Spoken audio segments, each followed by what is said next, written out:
నమస్తే, welcome to Andhraprabha TV. నేను సౌజన్య. తెలంగాణలో మరొకసారి కులగణన మొదలు కాబోతుంది. సో మొదటి విడతకు అయితే కొంచెం వ్యతిరేకతే వచ్చింది. మరి ఈ రెండో విడత కులగణన కూడా యాక్సెప్ట్ చేస్తారా అందరూ, ముఖ్యంగా పొలిటీషియన్స్? మరి ఈ అంశానికి సంబంధించి మరి విశ్లేషణను మనతో పంచుకోవడానికి ఈరోజు మనతో పాటు ఉన్నారు senior journalist, Andhraprabha editor YSR Sharma గారు ఉన్నారు. వారితో మాట్లాడదు. నమస్తే శర్మ గారు. నమస్తే అండి. సో ఫస్ట్ అయితే తెలంగాణలో కులగణన జరిగింది, చాలా వ్యతిరేకత వచ్చింది పలు రకాలైనటువంటి పార్టీలకు సంబంధించిన రాజకీయ నాయకుల దగ్గర నుంచే. కొంతమంది ఏమో సరిగ్గా జరగలేదనేటువంటి భిన్నాభిప్రాయాలు కూడా, కొంతమంది బాగా ఇలా భిన్నాభిప్రాయాలు వచ్చాయి. ఇప్పుడు రెండోసారి కూడా చేయబోతున్నారు కులగణన.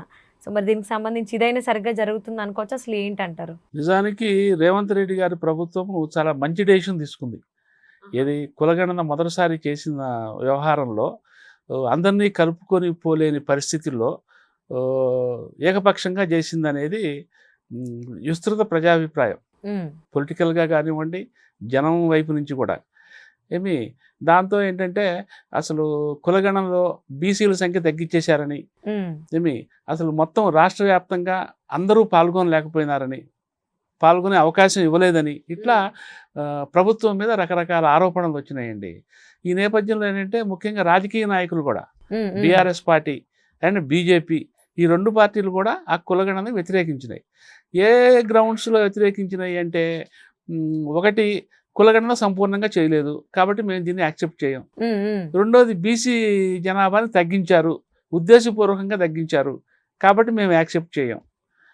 బీఆర్ఎస్ అయితే అసలు మేము చేశాం కదా, కేసీఆర్ గారి గవర్నమెంట్లో మేము సమగ్ర కుటుంబ సర్వే చేశాము, మా దగ్గర రిపోర్ట్ ఉంది, మీరు దాన్ని యాక్సెప్ట్ చేయకుండా మళ్ళీ సొంతంగా మీ దుకాణం పెట్టడం ఏంటి అనేది బీఆర్ఎస్ వాదన. అసెంబ్లీలో కూడా వాళ్ళు అదే వాదన చేశారు. అప్పుడు మీకు గుర్తుండే ఉంటుంది, రేవంత్ రెడ్డి గారు అసెంబ్లీలో మొన్న మీరు అసలు అఫీషియల్గా ఎక్కడ చేశారు, మీరు అసలు ఎందుకు చేశారో జనానికి చెప్పలేదు, దాన్ని అఫీషియలైజ్ చేయలేదు, పబ్లిక్ డొమైన్లో పెట్టలేదు, అసలు మీరు చేసిన సమగ్ర కుటుంబ సర్వేలో ఏ కుల పాపులేషన్ ఎంత ఉందో కూడా మీరు చెప్పలేదు, బహిర్గతం చేయలేదు వివరాలు.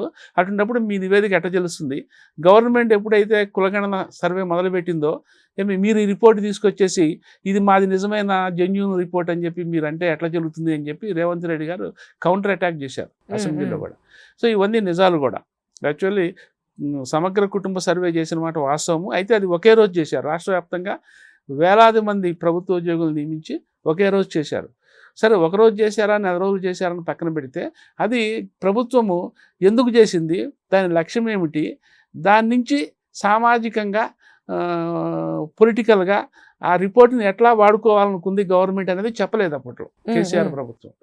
సో ఇప్పుడు రేవంత్ రెడ్డి గారి ప్రభుత్వం అట్లా కాదు, మేము దీనికి సంబంధించి బీసీల రిజర్వేషన్లు అమలు చేస్తాం, ముఖ్యంగా స్థానిక సంస్థలు ఎన్నికలు రాబోతున్నాయి, వాటిల్లో ఫస్ట్ ఈ బీసీ రిజర్వేషన్లతో వాటితోనే మొదలు పెడతామని కూడా ఓపెన్గా రేవంత్ రెడ్డి ప్రభుత్వం చెప్పింది. అయినప్పటికీ ఏమైందంటే, ఇప్పుడు కుల సంఘాలు అవి కూడా చేసిన స్టేట్మెంట్లు ఏంటంటే, కులగణన సమగ్రంగా జరగలేదన్నది ప్రధానమైన కంప్లైంట్. చాలామంది అసలు మా ఇళ్ళకే రాలేదు, వివరాలు తీసుకునే వాళ్ళు టీమ్స్ మా ఇళ్ళకే రాలేదని కొంతమంది, ప్రభుత్వం ఏమో కొంతమంది వాళ్ళ టీముల మీదకి కుక్కల్ని ఎగదోశారు, సో దాంతో పారిపోయినారు అని చెప్పి గవర్నమెంట్ వైపు నుంచి వర్షను. మొత్తం మీద ఏంటంటే ఒక 60 లక్షల మందిని మినహాయించారు, అంటే 60 లక్షల మంది వివరాలు ఈ కులగణన సర్వేలో లేవు అనేది ఒక వాదన వినిపించింది గట్టిగా.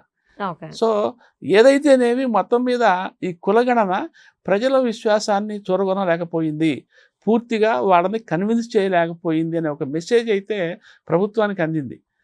రేవంత్ ప్రభుత్వం ఆ విషయంలో దాన్ని మెచ్చుకోవాలి కూడా. వాళ్ళు ఆ సెంటిమెంట్ని స్మెల్ చేశారు. తర్వాత క్యాబినెట్ కూర్చొని మంత్రులు, సీనియర్ మంత్రులు, వాళ్ళు వీళ్ళు కూర్చొని, అధికారులు కూర్చొని ఎక్కడొచ్చింది తేడా. సరే, పొలిటికల్ పార్టీ అంటే they will have their own political interest, వాళ్ళ పాలసీలు వాళ్ళకు ఉంటాయి, వాళ్ళు దాన్ని వ్యతిరేకించవచ్చు. కానీ జనం వైపు నుంచి కూడా ఎందుకు అసమ్మతి వస్తున్నది, అసంతృప్తి వస్తున్నది, చాలా మందిని మినహాయించారు అనేది ఒక పబ్లిక్ టాక్గా వచ్చింది. అందుకని వాళ్ళు దాన్ని ఆత్మవిమర్శ చేసుకున్నారు, దాన్ని ప్రత్యేకించి కూర్చొని దీన్ని ఎట్లా పోగొట్టాలనేది. మనం కూడా చెప్పాము మొన్న 1-2 ఇంటర్వ్యూస్లో.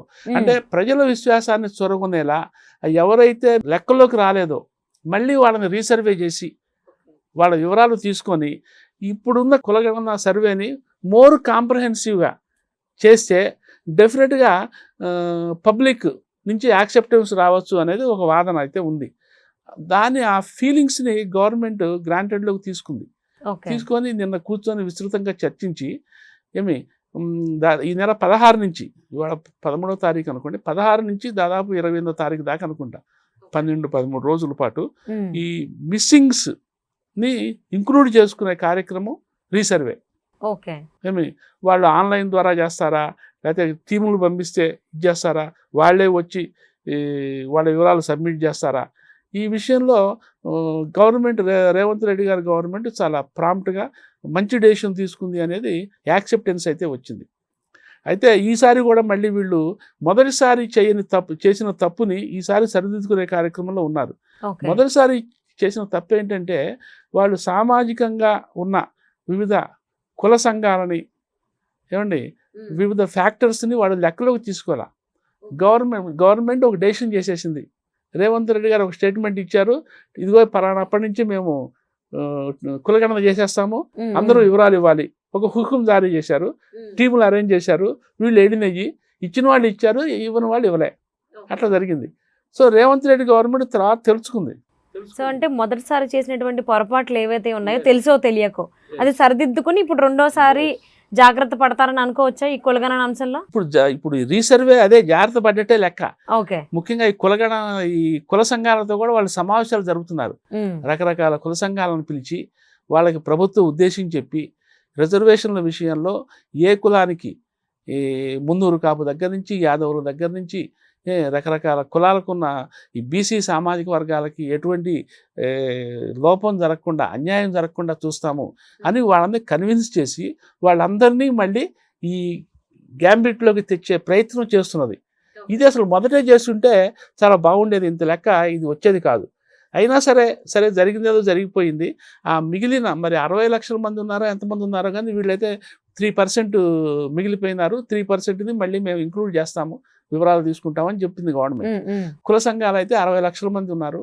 ఇప్పుడు 4 చిల్లర ఉన్న పాపులేషన్లో 3.73 కోట్ల మందిని తీసుకున్నారని. 4 కోట్ల చిల్లర పాపులేషన్ ఉంటే తెలంగాణలో 3.5 కోట్ల చిల్లరనే తీసుకున్నారు లెక్కలోకి.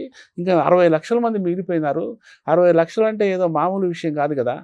ఏదో 5-10 లక్షలు అంటే చూసినట్టు పోవచ్చు, కానీ సరాసరి తీసుకోవచ్చు సగటు. కానీ 60 లక్షల మంది పాపులేషన్ అంటే ఇట్స్ మేజర్ చంక్ ఆఫ్ ఇది. సో వాళ్ళని తీసుకోవాలని చెప్పి కుల సంఘాలు ఈ వారం 10 రోజుల నుంచి తీవ్ర స్థాయిలో ఆందోళన చేసినవి ప్రభుత్వ దృష్టికి తీసుకెళ్ళినాయి.